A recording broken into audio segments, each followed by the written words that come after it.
મિત્રો, જીવનમાં સમસ્યાઓ તો દરેકને હોય છે જ, પરંતુ એક વાત યાદ રાખીએ, સમસ્યા એટલી મોટી નથી હોતી જેટલું આપણું વિચારવાનું સ્તર નાનું હોય છે.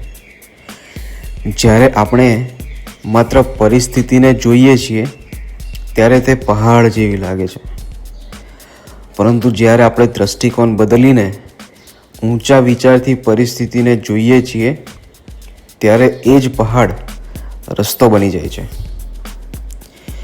ઇતિહાસ સાક્ષી છે. સચિન તેંડુલકરને શરૂઆતમાં નાની ઉંમરે અનેક પડકારો સામે આવ્યા. ઈજાઓ, દબાણો અને અપેક્ષાઓ, આવું બધું જ હતું, પરંતુ તેમનો વિચાર મોટો હતો. મારે દેશ માટે શ્રેષ્ઠ આપવું છે. એ ઊંચા વિચારને કારણે દરેક મુશ્કેલી નાની લાગી અને તેઓ વિશ્વ ક્રિકેટના દિગ્ગજ બની શક્યા.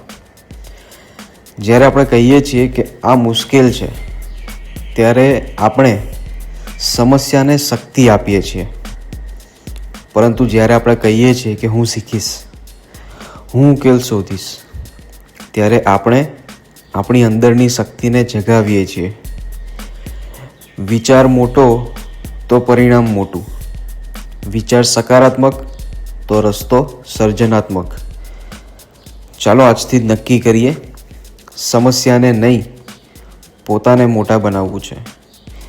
વિચારનું સ્તર ઊંચું કરીશું તો સમસ્યાઓ આપમેળે નાની લાગશે, કારણ કે જીત હંમેશા વિચારથી જ શરૂ થાય છે.